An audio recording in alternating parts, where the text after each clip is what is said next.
Hello friends, good morning. നമ്മുടെ Kerala TV സീരിയലിലേക്ക് എല്ലാവർക്കും സ്വാഗതം. എനിക്ക് അച്ഛൻ്റെ കാശൊന്നും വേണ്ട എന്നും പറഞ്ഞു കൊതി കുത്തി നിൽക്കുന്ന നമ്മുടെ സുധിയുടെ അടുത്ത് വന്ന് ആദ്യം നീ എനിക്ക് തരാനുള്ള 50 ലക്ഷം രൂപ താടാ, എന്നിട്ട് പറയടാ അച്ഛൻ്റെ കാശ് വേണ്ടെന്ന്. അവൻ വലിയ പുതിയ നമ്പറുമായിട്ട് ഇറങ്ങിയിരിക്കുന്നു.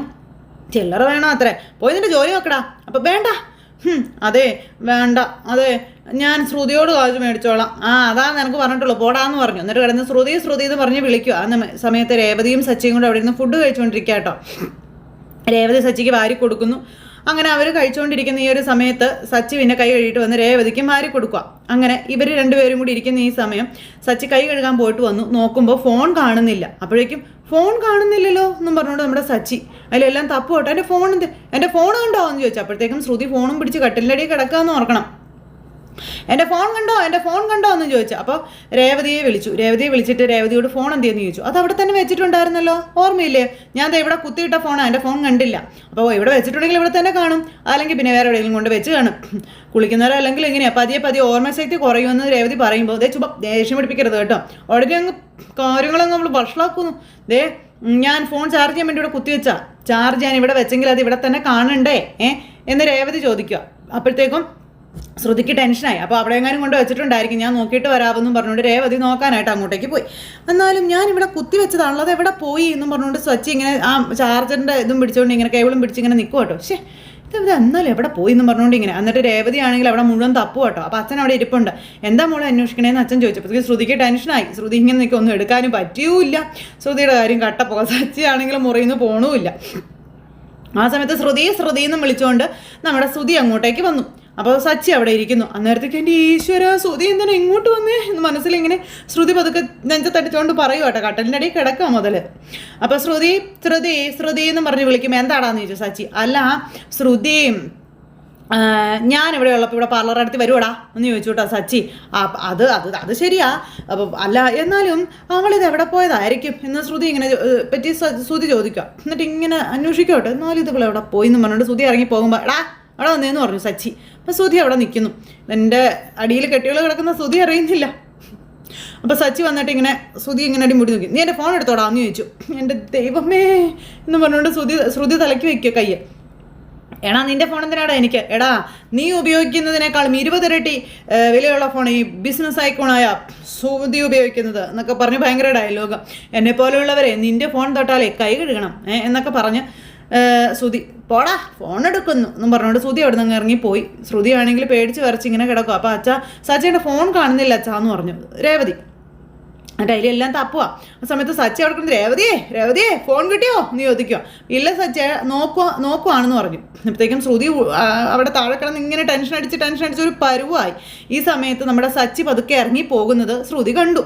ശ്രുതി എന്നിട്ട് പതുക്കെ എടുത്തിട്ട് ഫോൺ എന്ത് ചെയ്യണമെന്ന് അറിയാതെ ഇത് എവിടെ വെക്കും എന്നോർത്തിട്ട് വേഗം എടുത്തിട്ട് തലേണയ്ക്കടിയിൽ വെച്ചു. അപ്പോഴത്തേക്കും സച്ചി ഇറങ്ങി വന്നിട്ട് എൻ്റെ ഫോൺ കിട്ടിയില്ലെന്ന് എനിക്ക് ചോദിച്ചു. അച്ഛനാണെങ്കിൽ ഷെൽഫിൽ ഇതിലെല്ലാം നോക്കുക. ഞങ്ങളിതിലെല്ലാം നോക്കി എൻ്റെ സച്ചിന് കിട്ടിയില്ലല്ലോ എന്ന് രേവതി. എനിക്ക് ശ്രുതി ഇതെവിടെ പോയതാണെന്ന് പറഞ്ഞുകൊണ്ട് ശ്രുതി അതിലെല്ലാം തപ്പി നടക്കുക. അപ്പോൾ ഇതാരും അടിച്ചു മാറ്റിയതാണെന്ന് പറഞ്ഞാൽ സച്ചി പിന്നെ അടിച്ചു മാറ്റാൻ പറ്റിയ വലിയ ഫോണല്ലേ അത്. അപ്പോൾ ഈ വീട്ടിലുണ്ടല്ലോ ഒരു കള്ളൻ എന്നിങ്ങനെ അച്ഛനോട് സച്ചി പറയുമ്പോൾ അത് കേട്ടോണ്ടോ ശ്രുതി അങ്ങോട്ടേക്ക് വരുന്നത്. ഞാനോ അച്ഛാ ഇവൻ തന്നെയാണ് ഫോൺ എടുത്തത്, എനിക്ക് സംശയം ഉണ്ടെന്ന് പറഞ്ഞു സച്ചി. ഇനി എൻ്റെ എല്ലാം കൂടി എൻ്റെ തലയിൽ വെച്ചോ അച്ഛാ, ഞാൻ ഇവൻ്റെ ഫോൺ എടുത്തിട്ടില്ല എന്ന് പറഞ്ഞല്ലേ. എനിക്കെന്തിനാടാ നിൻ്റെ ഫോൺ? അല്ലെങ്കിൽ തന്നെ ഞാനൊരു ബിസിനസ്മാൻ അല്ലേടാ. എൻ്റെ സ്റ്റാഫ് ഉപയോഗിക്കുന്ന ഫോൺ പോലും നിന്റെ പൊട്ട ഫോണിനേക്കാളും കൂടി നിനക്കറിയാമോ? കഷ്ടകാലത്തിനെല്ലാം കൂടി എൻ്റെ തലയാണല്ലോ ദൈവമേ വന്ന് കയറുന്നതെന്ന് പറഞ്ഞ് കിടന്ന് തുള്ളുമ്പോൾ രേവതി നീ എൻ്റെ ഫോണിലേക്ക് വിളിക്കാൻ പറഞ്ഞു. വിളിക്കാം അച്ഛാ എന്ന് പറഞ്ഞു. അപ്പോൾ ഫോൺ സ്വിച്ച് ഓഫ് ആണല്ലോ അച്ഛാ. അപ്പോൾ അത് പറ, അതിൽ ചാർജ് കുറവായിരുന്നു, ചിലപ്പോൾ ഓഫായി കാണുമെന്ന് പറഞ്ഞു. അപ്പോഴത്തേക്കും കറങ്ങി തിരിഞ്ഞ് ഉമ്മറത്തോടെ കയറി വരുവാണ് ശ്രുതി വലിയ ചിരിയൊക്കെ ചിരിച്ച്. എൻ്റെ ദൈവമേ അവൻ്റെ ഒരു ഫോൺ എന്നിട്ട് മനുഷ്യനെ ചുമ്മാ കളനാക്കാൻ വേണ്ടി എന്നൊക്കെ പറഞ്ഞു നിൽക്കുക. അപ്പോഴത്തേക്ക് ശ്രുതി കയറി വന്നത് കണ്ട് ശ്രുതി നീ ഇവിടെ ഉണ്ടായിരുന്നോ? നിന്നെ ഈ വീട് മുഴുവൻ ഞാൻ അടിച്ചു പറിക്കില്ല. ഞാൻ ടെറസിലുണ്ടായിരുന്നല്ലോ, തുണി ഉണങ്ങാനിടാൻ പോയതാണല്ലോ. ടെറസിലോ? ഞാൻ നിന്നെ വന്ന് അവിടെ നോക്കിയതാണല്ലോ. അത് പിന്നെ ഞാൻ കുറച്ച് സമയം മീരെ ഫോൺ ചെയ്തിരുന്നു എന്ന് ശ്രുതി പറയുക. അത് കഴിഞ്ഞിട്ട് പുറകിലൂടെ ഞാൻ ടെറസിൽ കയറിയതെന്ന് പറഞ്ഞപ്പോൾ അങ്ങനെ പറ. അപ്പം നീ പുറകിലൂടെ കയറിയപ്പോൾ ഞാൻ മുന്നിലൂടെ ഇറങ്ങിയല്ലേ? അതെ എന്ന് പറഞ്ഞ ശ്രുതി നിൽക്കുമ്പോൾ അതാണ് നമ്മൾ കാണാത്തല്ലേ, ഞാൻ ചുമ്മാ വെറുതെ തെറ്റിദ്ധരിച്ചു എന്ന് പറഞ്ഞാൽ ശ്രുതി നിൽക്കുക. ശരിയേ എന്ന് പറഞ്ഞുകൊണ്ട് ശ്രുതി അവിടെ നിന്ന് അങ്ങ് പോയി. അല്ല അത് ശ്രുതി അവിടെ നിന്നേ, അതെ എനിക്ക് ചെറിയൊരു ഹെൽപ്പ് വേണമായിരുന്നു എന്ന് പറഞ്ഞു ശ്രുതി പിന്നാലെ പോവുക. എടാ അവൻ നിൻ്റെ ഫോണൊന്നും എടുത്തിട്ടില്ലടാ എന്ന് പറഞ്ഞു. വെറുതെ അവനെ ചുമ്മാ സംശയിക്കാതെ ഫോൺ ഇവിടെ വെച്ചെന്ന് ഓർത്ത് തപ്പിയെടുക്കാൻ നോക്കാൻ പറഞ്ഞു. എന്നാലിത് എവിടെ പോയി എന്ന് പറഞ്ഞ് ഇങ്ങനെ നിൽക്കുമ്പോൾ സച്ചി വന്ന് വീണ്ടും റൂമിൽ നോക്കുക. അപ്പോൾ രേവതിയും കൂടെ വന്ന് അതിലെല്ലാം നോക്കുക. ഇതെവിടെയൊക്കെ ഞാൻ നോക്കിയതന്നേ അവിടെ ഒന്നും ഇല്ല എന്ന് സച്ചി പറയുമ്പോൾ ശരിക്കും സച്ചി തന്നെ എവിടെയാണ് ഫോൺ ചാർജ് ചെയ്യാൻ ഇട്ടേന്ന് ചോദിച്ചു. ഞാൻ പറഞ്ഞില്ലേ അത് എവിടെയാണ് ഞാൻ കുത്തിയിട്ടേ, ഇവിടെ ഒന്നുകൂടെ നോക്കാം ഞാനെന്നും പറഞ്ഞുകൊണ്ട് ഇങ്ങനെ തപ്പും. അപ്പോൾ തപ്പി ചെന്ന് കഴിഞ്ഞപ്പോഴത്തേക്കും കട്ടിലിൻ്റെയും ബെഡിൻ്റെയും കൂടെ ഇടയിലുള്ള ഒരു സ്പേസിൽ ആ ഫോൺ ഇങ്ങനെ കിടക്കുന്നു. അപ്പോൾ രേവതി ആ ഫോൺ ഇങ്ങനെ കണ്ടു കേട്ടോ. എന്നിട്ട് രേവതി പതുക്കെ അതിങ്ങനെ എടുത്തു നോക്കി. സച്ചേട്ടാ അതേ ഫോൺ ഇവിടെ ഉണ്ടല്ലോ. ആ അതെ, ഇത് ഞാൻ അവിടെ നിന്നല്ലോ കൊണ്ടിട്ടത്, അതറിയാതെ എങ്ങനെ തട്ടി വീണതായിരിക്കും എന്ന് പറയാം. അതെങ്ങനെയാ ചുമ്മാ ആവശ്യമില്ലാത്ത കാര്യങ്ങൾക്ക് വേണ്ടി ബഹളം വെച്ചോണ്ടിരിക്കുകയല്ലേ എന്ന് ചോദിക്കുമ്പോൾ അല്ല രേവതി ഞാനവിടെ ഈയിടെയായിട്ട് നല്ല ഓർമ്മ പൈസ കൊണ്ട് കേട്ടോ എന്ന് രേവതി അന്നേരം സച്ചിയോട് പറയാം. എന്നിട്ട് അതും പറഞ്ഞ് വഴക്കും പറഞ്ഞ് അങ്ങോട്ടേക്ക് പോയി. പക്ഷെ ഞാനത് അവിടെ ഇട്ടിട്ടില്ല, ഇതാരോ എടുത്ത് അവിടെ ഇട്ടതാണല്ലോ എന്ന് പറഞ്ഞ് സച്ച് തന്നെ ഇങ്ങനെ ആലോചിച്ച് നിൽക്കുക. ആരോ എടുത്തിട്ടതാ എൻ്റെ ഫോണിന് ലക്ഷ്യം വെച്ചത് ആരോ ചെയ്തതാണെന്നും പറഞ്ഞുകൊണ്ട് ഇങ്ങനെ നിൽക്കുക കേട്ടോ. അത് കഴിഞ്ഞ് പിന്നെ ശ്രീകാന്തിനെ കാണിക്കുന്നത്. അപ്പോൾ ശ്രീകാന്ത് ഇങ്ങനെ ഷോപ്പിൽ വന്നു കഴിഞ്ഞിട്ട് ഇവിടെയും കാണുന്നില്ലല്ലോ എന്ന് പറഞ്ഞ് ഫോൺ എടുത്ത് വിളിച്ചു. അപ്പോൾ പ്രിയ എന്ന് പറഞ്ഞ പെണ്ണിനെയായിരുന്നു. ഞാനിവിടെ ഇപ്പോൾ ഉണ്ടെന്ന് പറഞ്ഞു. ശ്രീകാന്ത് അങ്ങോട്ടേക്ക് ചെന്നു. ആ പ്രിയ എന്തെങ്കിലുമൊക്കെ പർച്ചേസ് ചെയ്യാൻ വന്നാണെന്ന് ചോദിച്ചു. അതേന്ന് പറഞ്ഞു. അങ്ങനെ സാധനങ്ങളെല്ലാം വാങ്ങിച്ചു. എല്ലാം വാങ്ങിച്ച് അവർ കുറേ സാധനങ്ങളും എല്ലാം മേടിച്ചു. പിന്നെ പ്ലേറ്റുകളും പാത്രങ്ങളും ഒക്കെ എടുത്ത് എല്ലാം നോക്കി. അങ്ങനെ ഇവരിതെല്ലാം മേടിച്ചുകൊണ്ടിരിക്കുന്ന സമയത്ത് മഹിമ അങ്ങോട്ടേക്ക് വരുന്നു. മഹിമ അങ്ങോട്ടേക്ക് വന്നപ്പോൾ ഇവർ രണ്ടുപേരും നിൽക്കുകയല്ലേ, അടുത്ത ഭൂകമ്പത്തിനുള്ള വഴിയായി. അപ്പോൾ ശ്രീകാന്തിൻ്റെ ശബ്ദം കേട്ട് അങ്ങോട്ടേക്ക് നോക്കുക. പ്രിയ അങ്ങോട്ട് നോക്കിയേ, പ്രിയ ഇങ്ങോട്ട് നോക്കിയേ എന്നൊക്കെ പറഞ്ഞുകൊണ്ട് ഇവരിങ്ങനെ നോക്കി മേടിക്കുക കേട്ടോ. അപ്പോൾ മഹിമ ഇതെല്ലാം കണ്ട് അന്തം വിട്ട് ഇങ്ങനെ നിൽക്കുന്നു. ഇവർ രണ്ടുപേരും ചിരിയും കളിയും ഒക്കെ ആയിട്ട് ഇങ്ങനെ നിൽക്കുന്നത് കണ്ടപ്പോഴേ മഹിമയ്ക്ക് സഹിച്ചില്ല. അപ്പോൾ മഹിമ അവിടെ നിൽക്കുന്നത് ശ്രീകാന്ത് ചുമ്മാ ഇങ്ങനെ നോക്കിയപ്പോൾ ഒന്ന് കണ്ടു. ആ ആൻറ്റി എന്നും പറഞ്ഞുകൊണ്ട് ശ്രീകാന്ത് മഹിമയോട് ഒരു സെക്കൻഡ് എന്നും പറഞ്ഞിട്ട് മഹിമയുടെ അടുത്തേക്ക് ചെന്നു. ആൻറ്റി എന്താ ഇവിടെ? ഞാനിവിടെ വരുമെന്ന് നീ ഒട്ടും പ്രതീക്ഷിച്ചില്ല അല്ലേ? അത് പിന്നെ ആൻറ്റി ഞാനും ആദ്യമായിട്ടാണ് ഇവിടെ വരുന്നത്. അപ്പോൾ പിന്നെ ആൻറ്റി ഇവിടെ വരുമല്ലോ എന്ന് ഞാൻ വിചാരിച്ചിട്ടില്ല, ആൻറ്റിയെക്കുറിച്ചേ ചിന്തിച്ചില്ല അപ്പോഴല്ലേ എന്നൊക്കെ ശ്രീകാന്ത് ഇങ്ങനെ പറയാം. അതൊന്നും മഹിമയ്ക്ക് ഇഷ്ടപ്പെടുന്നില്ല.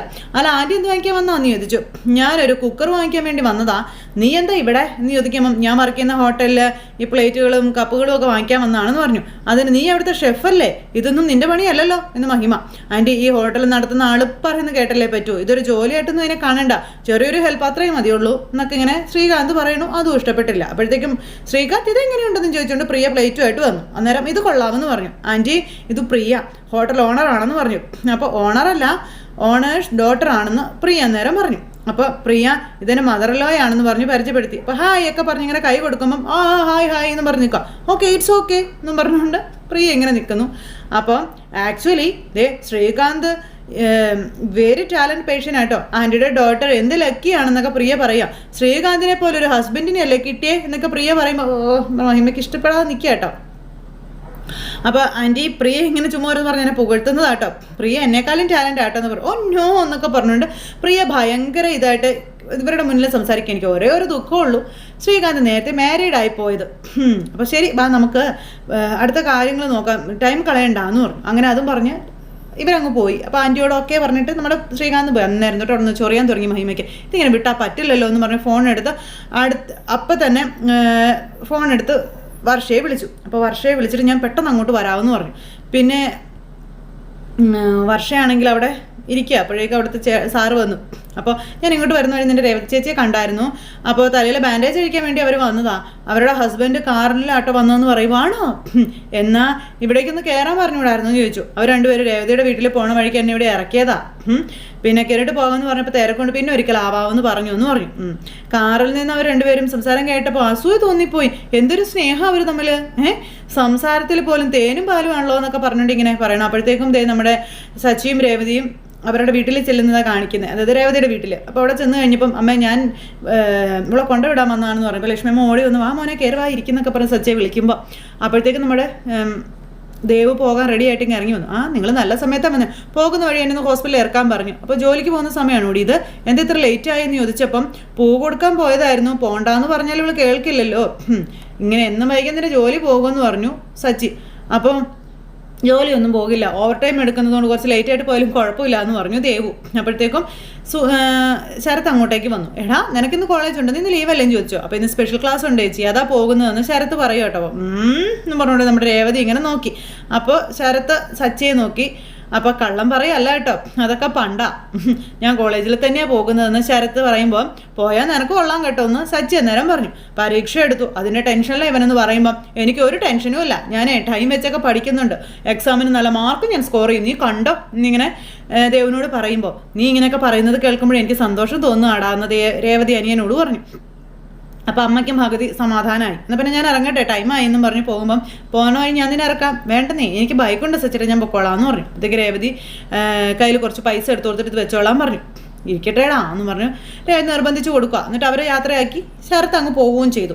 അത് കഴിഞ്ഞപ്പോഴത്തേക്കും അമ്മ ഇപ്പോഴാണ് എനിക്ക് സമാധാനമായെന്ന് പറഞ്ഞ് കരഞ്ഞുകൊണ്ട് രേവതി കൈ പിടിക്കുക. എന്നിട്ട് എന്നും കോളേജിൽ പോകും, വൈകുന്നേരം നേരത്തെ വീട്ടിൽ വരും, രാത്രി ഒരു 12 മണി വരെയൊക്കെ ഇരുന്ന് അവൻ പഠിക്കും, കാലത്ത് 4 മണിക്ക് എഴുന്നേറ്റും അവൻ പഠിക്കുമെന്നൊക്കെ പറഞ്ഞ് അമ്മ ഇപ്പോൾ ശരത്തിൻ്റെ മാറ്റങ്ങൾ ഇവരോട് പറയുവാണ്. അപ്പോൾ അവന് നല്ലത് മാത്രം സംഭവിക്കട്ടെ, ദേവ് നമുക്ക് പോകാമെന്ന് പറഞ്ഞ് ദേവിനെയും കൂട്ടിക്കൊണ്ട് സച്ചി അങ്ങ് പോകാൻ ഇറങ്ങുമ്പോൾ ഇന്ന് മീൻകറി വല്ലതും ഉണ്ടാക്കുന്നുണ്ടോ? പിന്നെ മോൻ ഇഷ്ടപ്പെട്ട മുളകിട്ട മീൻകറി ഉണ്ടാക്കി വെച്ചിരിക്കുന്നത്, അപ്പോൾ മോൻ ഉച്ചയ്ക്ക് കഴിച്ചിട്ട് പോകാമെന്ന് പറഞ്ഞു. അപ്പോൾ എന്തായാലും ഞാൻ ഇപ്പം സമയമില്ല, ഇപ്പം ഞാൻ പോവുക, അല്ലെങ്കിൽ ഞാൻ വയറ് നിറച്ച് കഴിച്ചേനെ, എന്തായാലും ഇവൾക്ക് വയറ് നിറച്ച് കൊടുക്കുക കേട്ടോ എന്നും പറഞ്ഞുകൊണ്ട് നമ്മുടെ സച്ചി അങ്ങ് പോയി. അത് കഴിയുമ്പോൾ കുറച്ച് പൈസ എടുത്ത് രേവതി അമ്മയുടെ കയ്യിൽ കൊടുത്തു. അപ്പോൾ ഇത് അമ്മ കയ്യിൽ വെച്ചോളാൻ പറഞ്ഞു. എനിക്ക് വേണ്ട മോളെ, അത്യാവശ്യത്തിന് ചിലവിനുള്ള കാശൊക്കെ എൻ്റെ കയ്യിൽ ഉണ്ടെന്ന് അമ്മ പറയുമ്പം ഇത് വെക്കാനല്ലേ ഞാൻ പറഞ്ഞോളൂ അമ്മയോട്, ഇത് തരാൻ വേണ്ടിയിട്ടാണ് ഞാൻ ഇങ്ങോട്ട് വന്നത് തന്നെ എന്ന് രേവതി അമ്മയോട് അന്നേരം പറയുകയും ചെയ്തു. ഇനി കാശ് തരാനായിട്ട് ഇങ്ങോട്ട് വരണ്ട കേട്ടോ, എങ്ങനെയെങ്കിലും പെട്ടെന്നൊരു മുറി കെട്ടാൻ നോക്കാൻ പറഞ്ഞു അമ്മ. അന്നേരം എൻ്റെ അമ്മ അതൊക്കെ സമയമാകുമ്പോൾ നടക്കുമെന്നേ, അമ്മയുടെ മുഖത്ത് ഇത്രയും സന്തോഷം ഈ അടുത്തടുത്തൊന്നും ഞാൻ കണ്ടിട്ടില്ല എന്ന് പറഞ്ഞു. അപ്പം മോശം കാലമൊക്കെ കഴിഞ്ഞു, ഇപ്പം നല്ല കാലമാണെന്ന് അമ്മ ഇങ്ങനെ രേവതിയോട് പറയുക. എൻ്റെ 3 മക്കളും ഇപ്പം നല്ല സന്തോഷത്തിലാണ് ജീവിക്കുന്നത്, അതിൻ്റെ ഒരു സന്തോഷം ഈ അമ്മയുടെ മുഖത്തും കാണില്ലേ മോളെ എന്ന് ലക്ഷ്മി അമ്മ രേവതിയോട് ചോദിച്ചിട്ട് അമ്മയും മോളും കൂടി ഇങ്ങനെ ഇപ്പോഴത്തെ ഈ ഒരു സന്തോഷത്തെ പറ്റിയൊക്കെ ഇങ്ങനെ അങ്ങോട്ടും ഇങ്ങോട്ടും ഒക്കെ സംസാരിച്ചുകൊണ്ടൊക്കെ ഇങ്ങനെ നിൽക്കുക. അപ്പോൾ അമ്മയുടെ മുഖത്ത് സന്തോഷം കണ്ടു കഴിഞ്ഞപ്പോൾ രേവതിക്ക് അതിലേറെ സന്തോഷം, രേവതിയുടെ മനസ്സും അതുപോലെ മുഖമൊക്കെ തെളിഞ്ഞിങ്ങനെ തെളിനീര് പോലെ ഇങ്ങനെ ഇരിക്കുന്നു. അപ്പോൾ അങ്ങനെ ഒരു സിറ്റുവേഷനാണ് ഇന്നത്തെ അവസാനത്തെ കാഴ്ച. അപ്പോൾ എല്ലാവരും കാത്തിരുന്ന് കാണുന്നു എന്നുള്ള പ്രതീക്ഷയോടെ, വീണ്ടും കാണാമെന്നുള്ള പ്രതീക്ഷയോടെ നിർത്തുന്നു. എല്ലാവർക്കും tata, see you again, take care, bye by.